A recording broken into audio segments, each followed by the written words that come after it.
Con la serie El oficio de la historia viajamos hoy de nuevo hasta Argentina, donde los tres responsables de esta serie, docentes del Departamento de Historia Social y del Pensamiento Político de la UNED, Marisa González de Oleaga, Miguel Martorell y Pilar Mera, indagan en la trayectoria vital y laboral del historiador Ernesto Boulaski, cuyo testimonio seguro que va a aportar nuevas pistas para entender el oficio de la historia.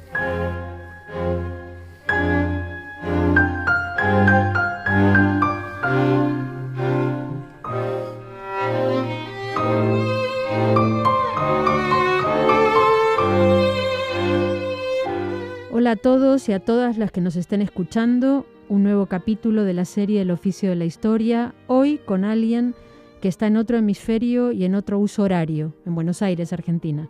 Estamos con el profesor Ernesto Boulaski, licenciado en Historia por la Facultad de Humanidades de la Universidad Nacional de Comahue en Neuquén, magíster en Ciencias Sociales por Flaxo, doctor por la Universidad Complutense de Madrid con una tesis sobre los mitos conspirativos y la Patagonia argentina y chilena en la primera mitad del siglo XX, profesor invitado en numerosas universidades nacionales y extranjeras, como la Universidad de Toulouse, la Sorbona, la Universidad de Sonora en México, miembro de varios proyectos de investigación, investigador principal en otros tantos. Son numerosas las publicaciones de libros y artículos en editoriales y revistas de prestigio, director de tesis de grado y posgrado, coordinador del sitio web El Zorzal, destinado a la enseñanza de la historia latinoamericana. Hola Ernesto, bienvenido y gracias por aceptar nuestra invitación. Hola Marisa, buenos días, buenas tardes. Gracias a ustedes por la invitación.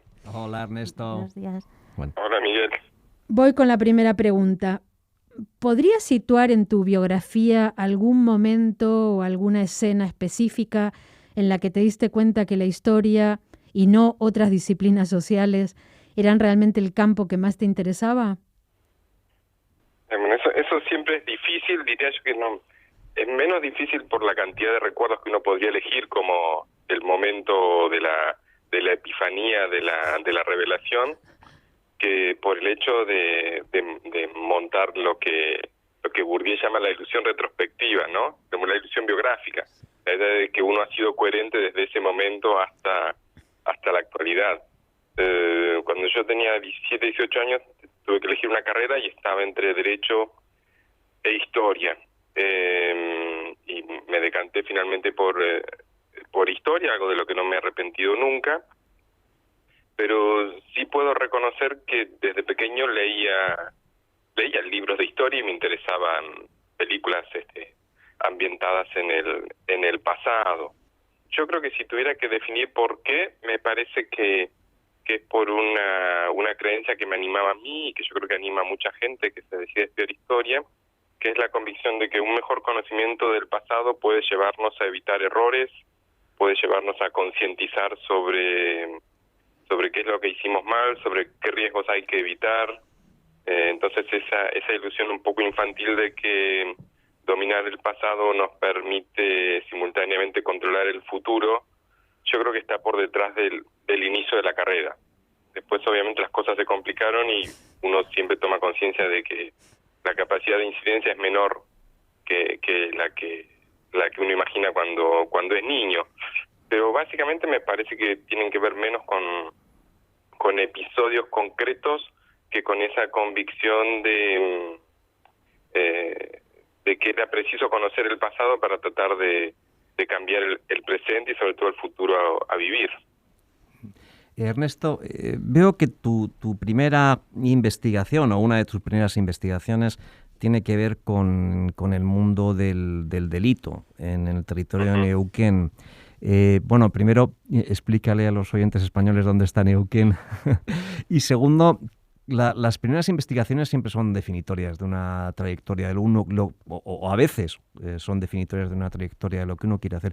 ¿Por qué te decantas por este tema? A ver, yo vivía y estudiaba en Neuquén, que es una provincia en el norte de la Patagonia Argentina. Está a 1.200 kilómetros al sur de Buenos Aires, más o menos. Está a 1.200 kilómetros al sur de Buenos Aires y está a, cerca de 3.000 kilómetros 2.500 kilómetros de Tierra del Fuego. Cuando yo ingresé como estudiante, se estaba llevando adelante un proyecto que consistía en el traslado del archivo de la cárcel de Neuquén, el archivo, perdón, de la justicia de Neuquén, que estaba alojado en la cárcel. Por alguna razón que no viene a caso comentar, se pensó que el mejor destino para el archivo de la justicia era también la cárcel. Entonces, mi universidad llevó adelante un proyecto de rescate de ese archivo, de puesta en valor y de instalación en la universidad, en el grupo de estudios de historia social, que es donde yo me formé. Entonces, mi hábitat cotidiano, cuando yo era estudiante y como becario, era ese archivo en formación, un poco caótico, porque solo alcanzamos a rescatarlo, a comprar estanterías, a ordenarlo por año, pero no mucho más. Entonces, el escenario cotidiano de trabajo eran esos miles de expedientes acumulados de la justicia desde fines del siglo XIX hasta 1957. De allí entonces que mi primer acercamiento al pasado estaba mediado por ese tipo de documentos particulares, que son los documentos judiciales, que son de los textos más formalizados, si se quiere, y simultáneamente también son voces estatales las que allí se encuentran. También mi formación está muy cruzada por interrogantes sobre esas fuentes que provienen desde la historia social y no desde la historia de la justicia, que normalmente, o la historia del derecho, mejor dicho, que es una de las áreas que me ha parecido desde siempre de lo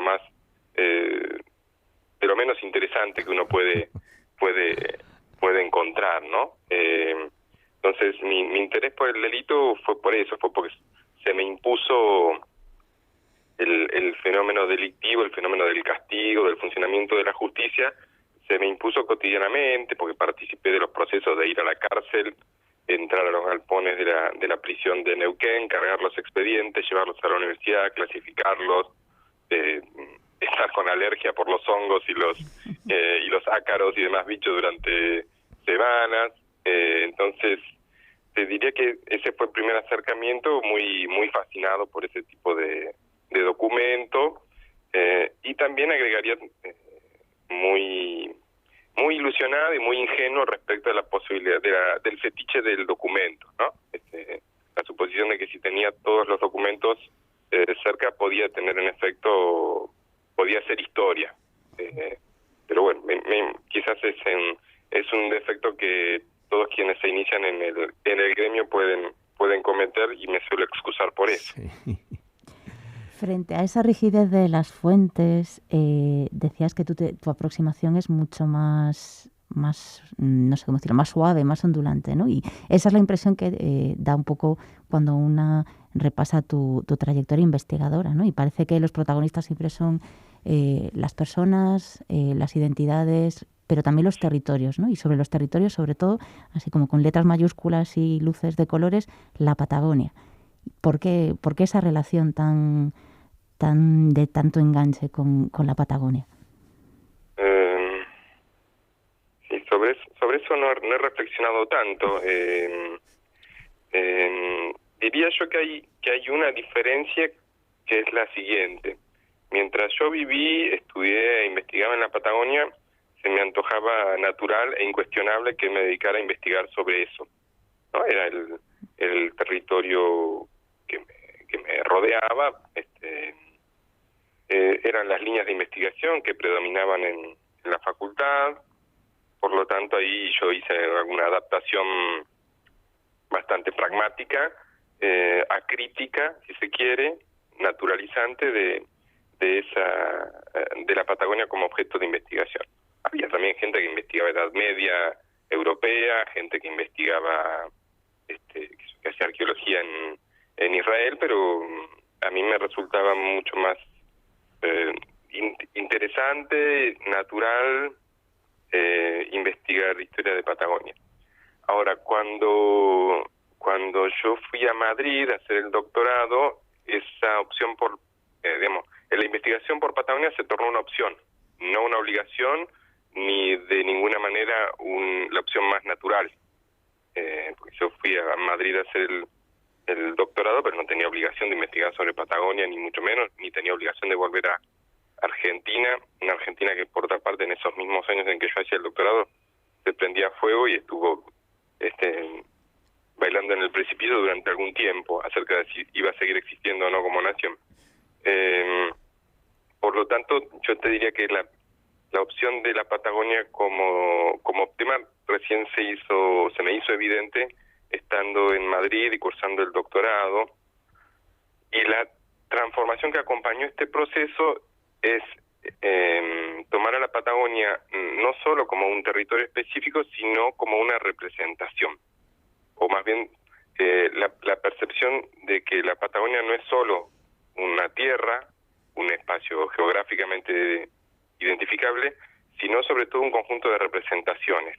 Entonces ahí, digamos que hubo un proceso de algo así como de desvanecimiento físico de la Patagonia, no solo por mi distancia física a ese espacio, sino también por ejercicio de la problematización, la lectura del orientalismo, lectura de la gente que hace geografía imaginaria, por ejemplo, la gente que se dedica a esto, a las representaciones simbólicas del territorio. Eso contribuyó sin lugar a dudas a que yo pudiera problematizar ese espacio y entenderlo menos como una realidad física que como un conjunto de representaciones enfrentadas entre sí. Por eso me sirvió mucho esa bibliografía que repensaba los espacios, sobre todo los espacios periféricos, porque me permitió pensar mejor ese acercamiento que para mí resultaba bastante libre de problematización. En los últimos años abandoné la Patagonia como objeto de interés y me dedico a algo que podría llamar historia nacional o historia de lo que dicen los diarios en las capitales, pero sigo teniendo interés, intento acompañar los debates, las discusiones sobre historia de esas regiones, pero yo ya no me considero un patagoniólogo. Vaya palabra. o un pata agónico. También. Bueno, sí, revisando tu currículum está clarísimo que hay un eje central que tiene que ver con la historia política y la historia de las derechas. Después Miguel te va a preguntar por eso, pero yo quiero preguntarte por lo marginal, por lo que no es central, por todos esos temas que salpican un poco tu currículum, ¿no? Desde la historia de los galeses, o mejor dicho, la historia de los museos galeses, la historia del payador, todos esos otros temas que en principio son como aditamentos, son como acompañantes del tema central. Que nos hables un poco de eso. Sí, es cierto. Bueno, Marisa hace referencia a algunos pocos textos que no pueden ser incorporados a ninguna serie, ¿no? Eso es. Son textos un poco que irían a una sección que se llame otros textos, ¿no? Sí. O miscelánea. Sí, tal cual, sí, que el cajón desastre Eso le dicen es. en radio, ¿no? Sí. Ahí donde uno pone un poco de todo.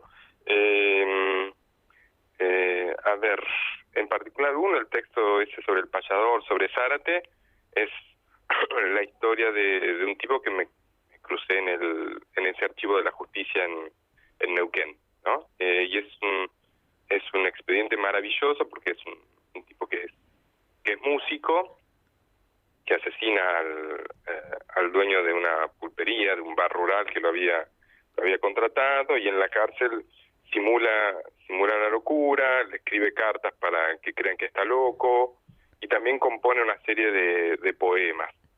Entonces, bueno, yo quedé fascinado con esa historia, con ese documento, y de allí el texto en cuestión, que a su vez para mí es de los textos que más me gustan, además de que es de los más originales e inclasificables, sin dudas.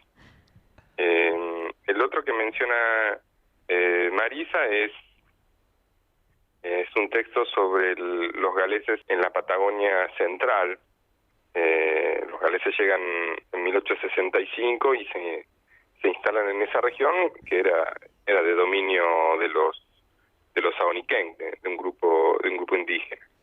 y desarrollan ahí una tentativa de crear una nueva Gales bajo una lógica que se diferenciaba de la colonización que se llevaba adelante en África o en Asia, ¿no? Yo creo que ahí tuve también alguna forma de identificación personal, como la había tenido con el payador, alguna forma de identificación personal con estos tipos que cruzaron el mundo para desarrollar un nuevo comienzo, ¿no? Un fresh start. Así hablando en voz alta, me parece que es evidente que hay algo de identificación del derrotero de los galeses con lo que fue mi propia vida como niño, con el desplazamiento de mi familia hacia Patagonia a inicios de los años 80 y ese inicio de iniciar una nueva vida sin el peso, sin las cadenas del pasado inmediato, ¿no? En el caso de los galeses, de las persecuciones religiosas, de la intensificación del capitalismo en la minería, de la sumisión a la monarquía, y en el caso de mi familia, escapando de la persecución de la última dictadura, ¿no? O sea, me parece que en parte esa fascinación es la que está por detrás del interés por los galeses, que forma parte de un proyecto de mucho más ambicioso que dirigió Marisa, centrado en la cuestión de los museos y cómo diversos museos cómo representan los pasados nacionales o comunitarios.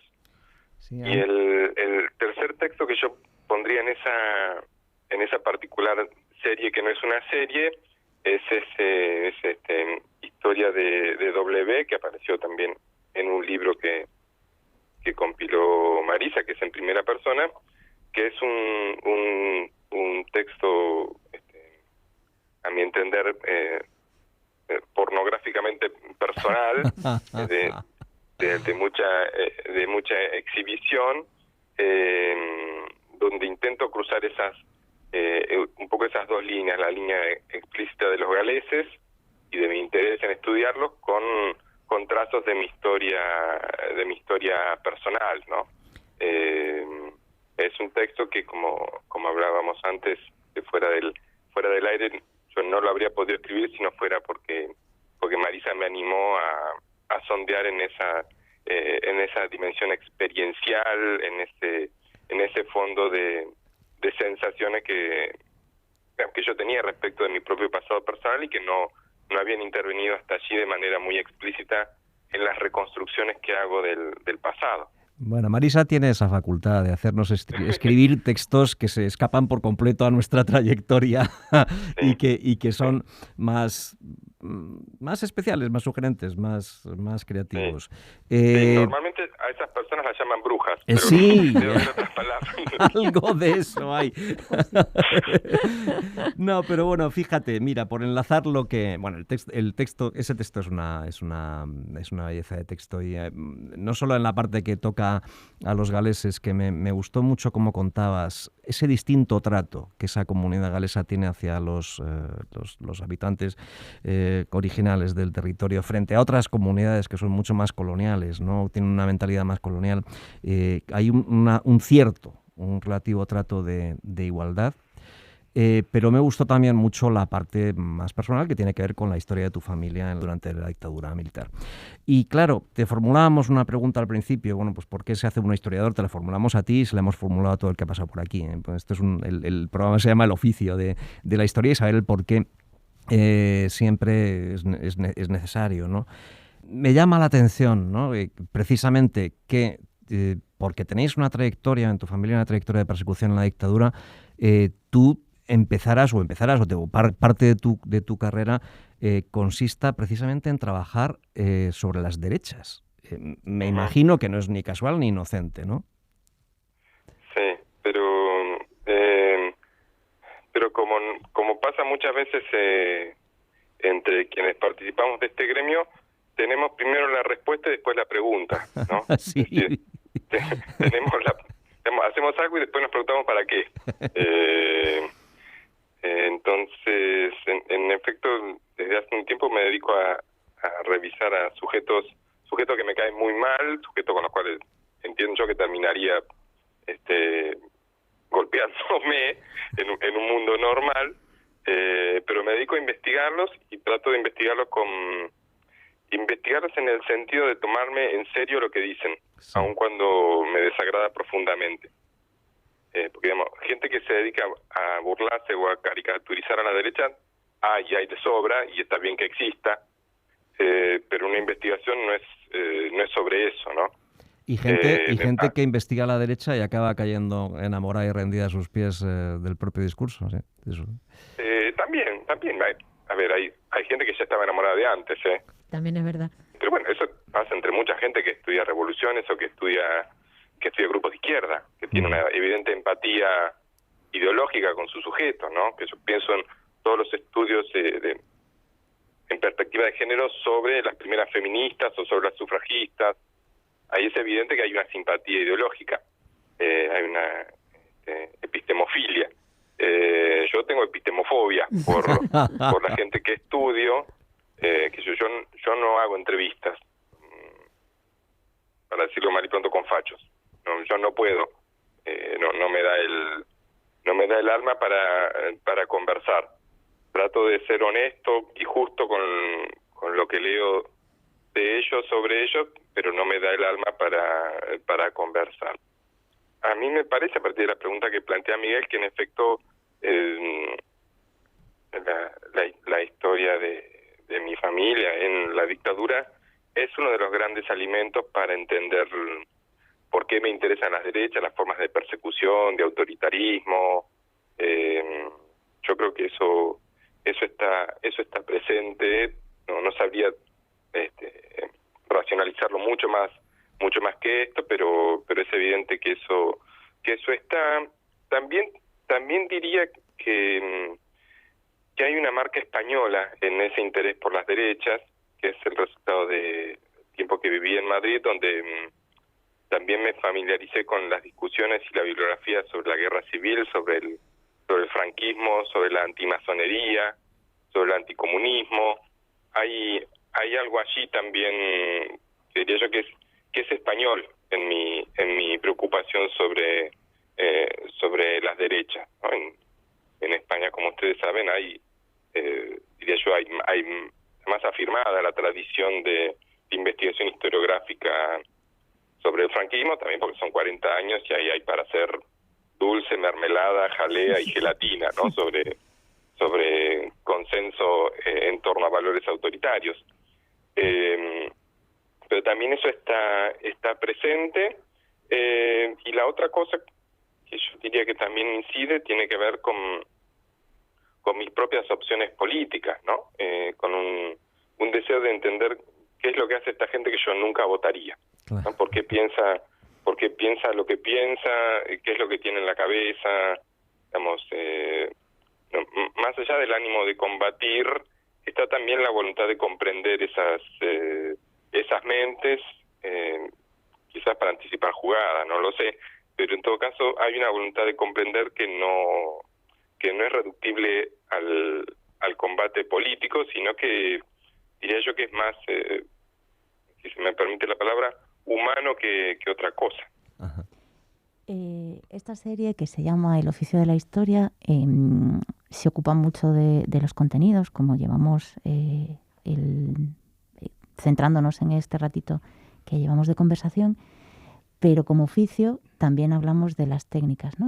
Y en tus intervenciones hasta ahora has ido dejando pinceladas de cómo se selecciona un tema, de la importancia de los archivos, de la bibliografía, de la influencia de dónde está uno en un momento y de cómo va acumulando experiencias. Pensando en estudiantes que nos escuchen y que tengan en su mente la aproximación al oficio, ¿qué consejos les darías a la hora de iniciar una investigación? Soy de la idea de... daría dos consejos. Primero, trabajar con gente que a uno le genere respeto e interés intelectual. Entonces, en primer lugar, sugeriría acercarse a los profesores, las profesoras que han dado las clases más interesantes, las clases que han obligado a pensar, que han obligado a desaprender, que han hecho las preguntas más interesantes o más provocadoras. acercarse a la gente que uno ha leído y que le pareció interesante, que le pareció renovador lo que dijeron. Eso es lo primero, rodearse de gente que te estimule, que te alimente intelectualmente. Y la segunda recomendación sería resistir a las modas. Diría yo, mi recomendación sería eso, seguir aferrado a las preocupaciones que conectan con temáticas propias, con temáticas internas, ¿no? Debemos ser fiel a las preguntas que uno tiene. Y sobre esto yo agregaría que la fidelidad es a las preguntas y no a los periodos o a los actores, ¿no? Una pregunta sería ¿por qué las personas obedecen, ¿no? O cuál es el vínculo entre cultura y política, o qué hace que seamos varones, qué hace que seamos mujeres, cómo se construye la normalidad. Esas preguntas uno las puede intentar responder para Aragón en el siglo XV, las puede intentar responder para Pensilvania en el siglo XIX o para el Gran Buenos Aires a mediados del siglo XX. En todo caso, las preguntas son más o menos atemporales, son más o menos universales y uno intenta responderlos a través de la evidencia que tiene cerca, ¿no? Que tiene disponible. Entonces mis sugerencias serían un poco esas, ¿no? Rodearse de gente que uno piense que la puede alimentar, que puede contribuir a su crecimiento y simultáneamente permanecer cerca de aquel motor un poco ingenuo pero muy poderoso que es el que nos lleva a elegir a los 17, 18, 20 años una carrera como historia. Mirando tu currículum, a mí me llama muchísimo la atención, siempre me ha llamado la atención el tema de los títulos. Hay dos cosas que yo le dedico tiempo y es a los títulos de libros y artículos y a las dedicatorias. Las dos cosas me parece que son muy importantes y de hecho en los cursos, digamos, de formación de investigadores, en los cursos doctorales, siempre incido en la importancia de los títulos, ¿no? Cada vez lo tienen más, además, por el tema de los buscadores, pero ya lo tenían antes porque un buen título dice muchas cosas. Y teniendo en cuenta que te educaste, te formaste en Argentina, pero terminaste de formarte en España, yo quería preguntarte por estos dos títulos de dos trabajos tuyos. Uno, la tesis de licenciatura que se titula Bang Bang, el mundo del delito en el territorio de Neuquén, del que hablaba Miguel, y la tesis doctoral leída en la Complutense, en el Instituto Ortega y Gasset, Los mitos conspirativos y la Patagonia en Argentina y Chile durante la primera mitad del siglo XX. 2 puntos. Orígenes, difusión y supervivencias. ¿Qué dicen estos dos títulos? ¿Qué dicen de los gremios, de los grupos humanos y disciplinares en los que fueron presentados? ¿Qué dicen estos dos títulos? El primero habla en efecto de un tipo insuficientemente socializado en las reglas académicas y el segundo claramente habla de alguien que tiene internalizadas todas las normas acerca de cómo se tienen que titular de la manera más descriptiva y aburrida las producciones historiográficas, ¿no? La primera tesis, la de licenciatura, yo la entregué cuando tenía 23 años, más o menos. El Bang Bang hace referencia desde ya a la onomatopeya de los tiros, pero también a una canción de un grupo que se llama Patricio de Rey y los Redonditos de Ricota. Entonces era un guiño para aquellos que gustaran de esa canción. El título de la tesis doctoral, que fue entregado 10 años después, habla más bien de un tipo que internalizó las reglas acerca de cuáles son las formas de escritura legítima, las formas de titulación legítima. Yo diría que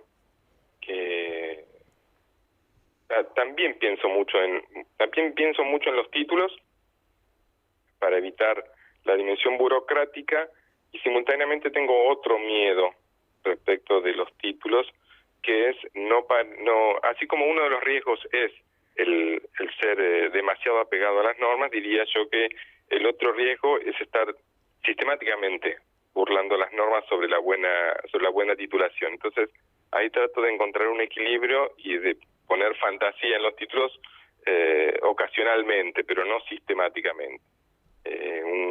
Un colega argentino, Emmanuel Kahn, desarrolló de manera sistemática la política de titular a sus producciones con los nombres de canciones de Patricio Rey y los Redonditos de Ricota. No sé si lo sigue haciendo, pero él debe tener no menos de 10 o 15, incluyendo algunos libros. Así yo valoro ese coraje. Para mí, ya se lo dije, es un exceso de fantasía. Yo admiro mucho a los grandes tituladores, en particular a un colega cordobés, Waldo Ansaldi.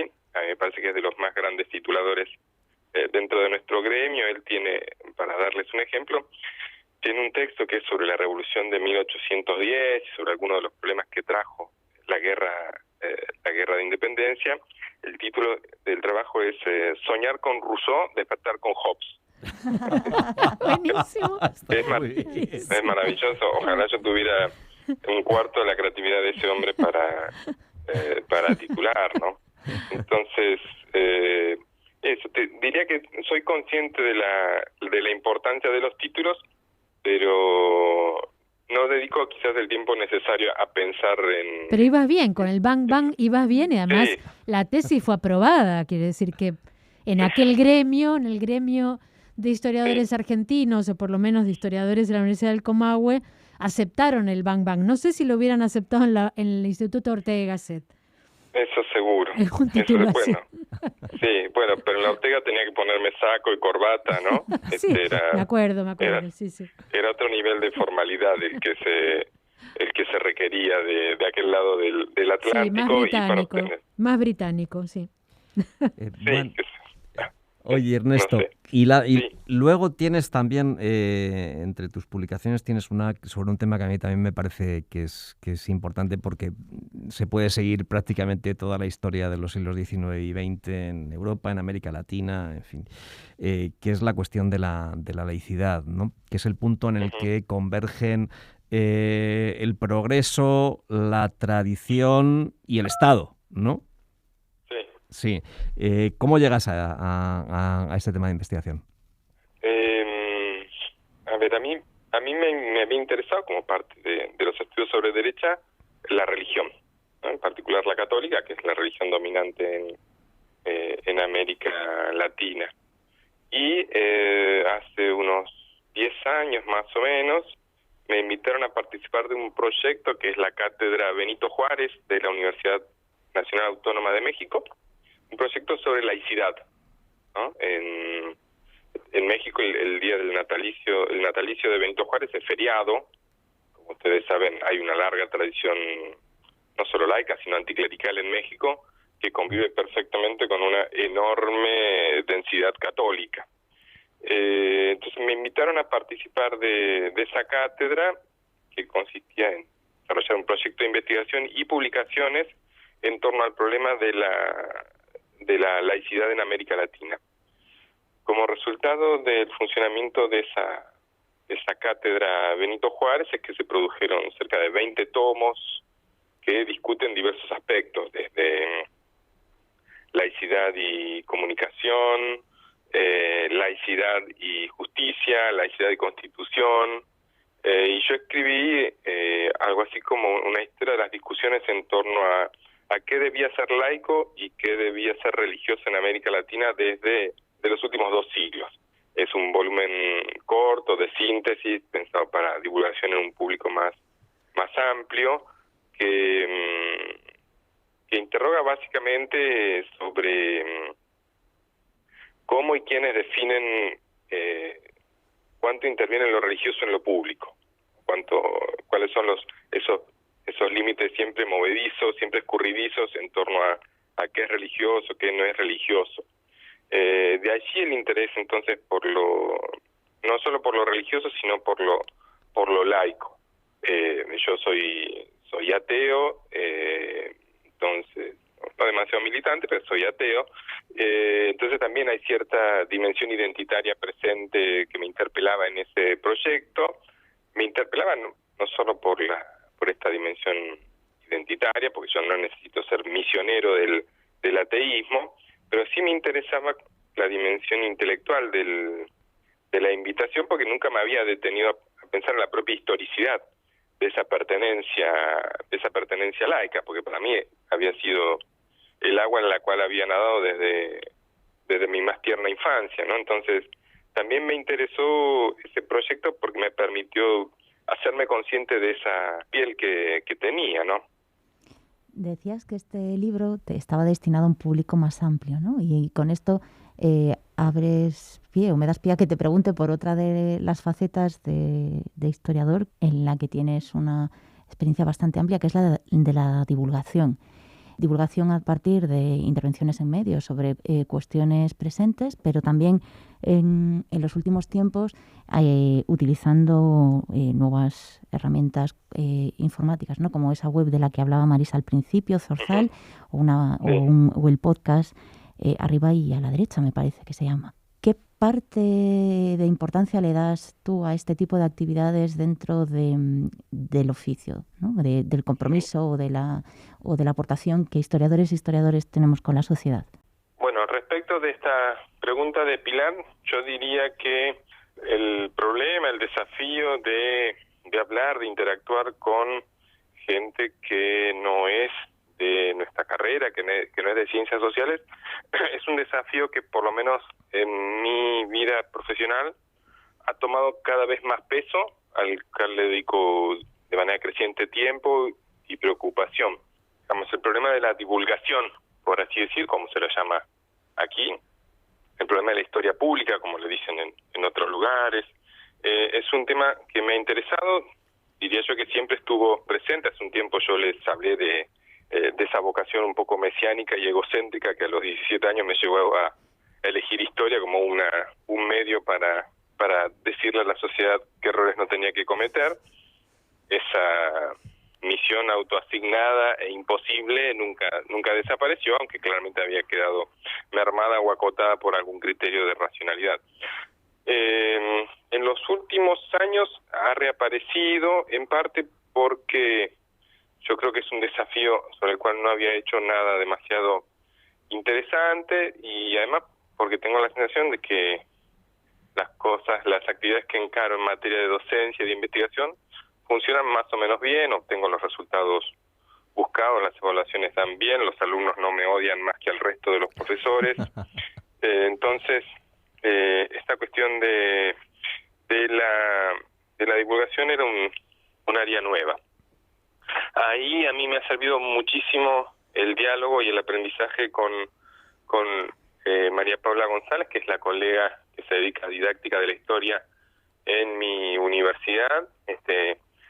Paula es responsable de que yo haya arriado las banderas, que son banderas por otro lado bastante extendidas, de desdén hacia todo el saber pedagógico. En general, diría yo que como resultado de esa conversación tengo ahora una mayor conciencia política respecto de lo que significa enseñar historia y respecto de lo que significa divulgar historia. Soy más consciente, más crítico y, como digo, tengo más conciencia política respecto de qué son esas funciones, cómo uno las lleva adelante, qué tipo de tareas propone, con quién las quiere hacer y demás. En ese marco de cooperación, de colaboración, de aprendizaje con María Paula, es que conseguimos una financiación del Mercosur para armar un sitio web dedicado a brindar recursos para la enseñanza de la historia de América del Sur. Este sitio web es proyecto Zorzal, zorzal.ungс.edu.ar. Es un sitio web que está en las 3 lenguas del Mercosur, las 3 lenguas oficiales, el portugués, el guaraní y el español, y en el que participaron colegas de universidades de Argentina, de Uruguay, de Paraguay, de Brasil, de Chile, que tiene muchísimos recursos, tiene propuestas para la enseñanza en el nivel superior, tiene encuestas realizadas a los jóvenes sobre su su conocimiento del pasado, conciencia histórica, preocupaciones sobre el pasado. Diría que esa es la experiencia de mayor envergadura que he hecho en materia de divulgación, y ha sido una experiencia de gran aprendizaje de varias cosas. Ahí yo listaría 2 o 3 cosas que aprendí, porque me parece que son valiosas. Una es que entrar en el terreno de la divulgación implica entrar en juego con otros saberes, que no son los saberes historiográficos. En nuestro caso, por ejemplo, con los diseñadores web, ¿no? Para definir qué es lo que uno quiere mostrar, cómo lo quiere mostrar, cómo quiere que se le aparezca. Ahí la verdad es que manejar la bibliografía sobre el pasado es importante, pero de ninguna manera uno puede decir que es más importante que saber sobre programación de sitios web. El diálogo con los traductores tampoco es una cuestión menor. Mi saber es un saber historiográfico. Yo puedo traducir de una manera bastante salvaje, algo eficiente, pero salvaje. Entonces, entrar en diálogo, en una relación de cooperación con traductores, también implica dejar de lado ciertos actos de mayor soberbia de nuestro gremio. Y la segunda cosa que aprendí es que los sitios web, a diferencia de los libros, nunca están terminados, sino que hay que alimentarlos todo el tiempo. ¿No? Los libros uno los lanza y ya, es una botella al mar. Pero el sitio web hay que darle de comer constantemente si uno quiere que vuelvan los consumidores. Ernesto, nada, tenemos que terminar y queríamos hacerte la pregunta que muy brevemente tienes que contestar, que la hacemos a todo el mundo, que ¿en qué consiste para vos el oficio de la historia? Brevemente. Yo destacaría varias cosas. Primero, que es un oficio colectivo. No, me parece que uno nunca enseña, nunca investiga, nunca divulga solo. Siempre lo hace como parte de una conversación. Se diría que es un oficio colectivo que demanda un tiempo de aprendizaje para obtener maestría, y que interroga en el pasado sobre los problemas actuales, que intenta buscar claves en el pasado que nos permitan comprender y quizás intervenir sobre los dolores presentes. Muy bien, pues agradecerte, muchísimas gracias. Ha sido estupenda la conversación y bueno, hasta la próxima. Muy bien, muchísimas gracias Marisa, Pilar, Miguel, por la invitación. Disfruté muchísimo de la conversación. Gracias a ti, Ernesto. Un placer y gracias, Ernesto. El oficio de la historia es un oficio colectivo que demanda un tiempo de aprendizaje que interroga en el pasado sobre los problemas actuales. Una definición del historiador Ernesto Boolaski, con el que han charlado los 3 responsables de esta serie, docentes del Departamento de Historia Social y del Pensamiento Político de la UNED, Marisa González de Oleaga, Miguel Martorell y Pilar Mera. Boolaski es doctor en América Latina contemporánea e investigador docente en el área de Historia del Instituto del Desarrollo Humano de la UNGS e investigador independiente del CONICET. Sus líneas de investigación se centran en la historia de las organizaciones de derecha de Argentina, Brasil y Chile.